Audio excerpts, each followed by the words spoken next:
So again, if that trembling occurs working with clients or any things that I mentioned, allow them to do that. Encourage them to do that in a safe, obviously in a mindful way for yourselves, being mindful of, noticing that and so on. Allow the trembling, allow the tremors, allow the heat, anything they're describing that's physiologically as the body is trying to bring the brain back online. First happens in the body, then sends a message to the brain. Allow that to happen.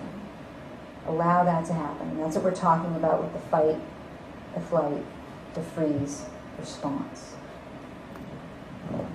and trauma.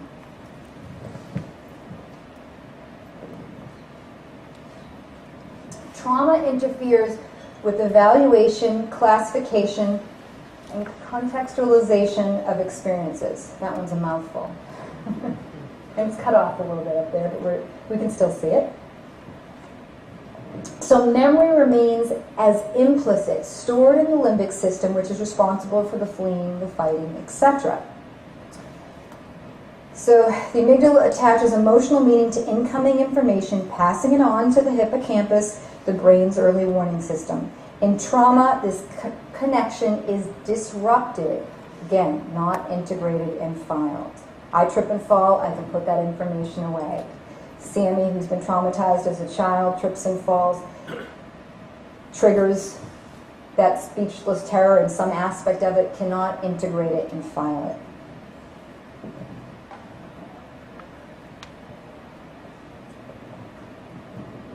The language part of the brain.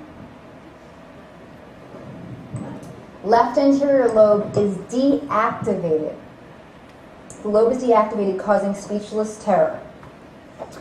So they're unable to describe into words what's happened. There's no narrative. Cannot go into implicit memory. So in working with trauma, we need to stimulate the right side of the brain where trauma is stored. Essentially blocking one side out, but it's also stored in one side. So using art, EMDR, mindful movements, yoga, tai chi, sitting meditation, prayer, mind training are all helpful, yes, but EMDR in conjunction with those other pieces is more of a holistic approach, going back to holism. That Greek word that mentioned in the beginning, where you saw the slide about in the beginning, bringing that full circle. So we want to work with the whole system. And so EMDR can access the hemispheric processing, can access the side that's been blocked out, essentially, and where trauma is stored. Mindfulness, or any form of mind training, helps to keep that one foot in the past, one foot in the present in a way that is palatable and safe and less traumatizing for the client. And then teaches them eventually the ability to self-soothe and self-calm.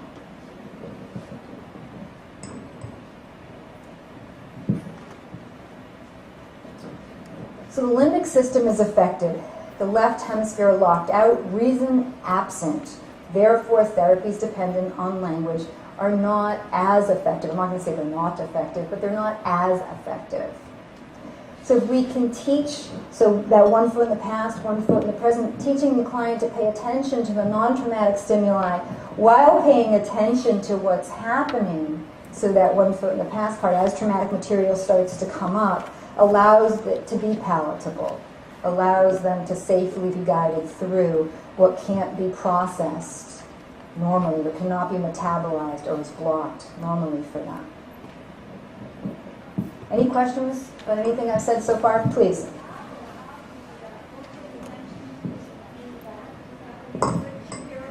Shapiro's book, Robert Shapiro, is EMDR Solutions. It's not in this manual, it might be in one of my others, sorry. So EMDR Solutions, Robin Shapiro. And then the Therapist's Guide to EMDR is in there, though, correct? Okay, good. Sorry, thank you for bringing that up. Yep. Oxytocin. OXYTOCIN.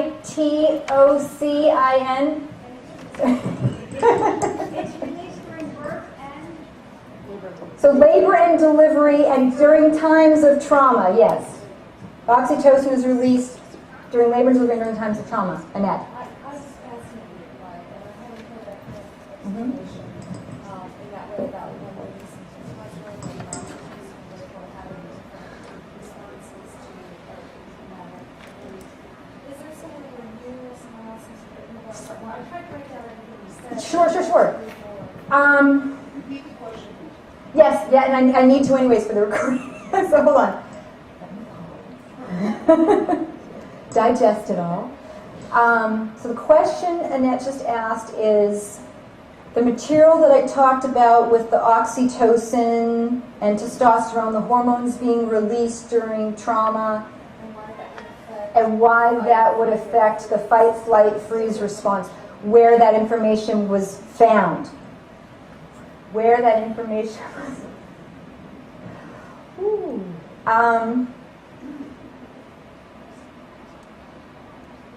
Trying to remember. You can email me. I'm going to have to think on that because there's so many different, I know that some of it is pulled from different resources. I'm a member of the EMDR therapists from around the world discussion list. A lot of my research comes from them. They will cite different people. I probably just would have to pull up a file and I could get it for you. And that's true for anyone. Anyone that wants information in terms of more research on anything that I mentioned, any of the slides, my email is one of the first slides, if not the first slide in your manual. I also left my business cards out front, so a lot of people usually ask me for that. So I always encourage people to invite people to contact me and say, hey, can you get me more information on this? Because I kind of just, I send the fishing, the lure out there to those 4,000 plus members that are on the site with me and say, hey, can you get me more information on this? I can't find it in my,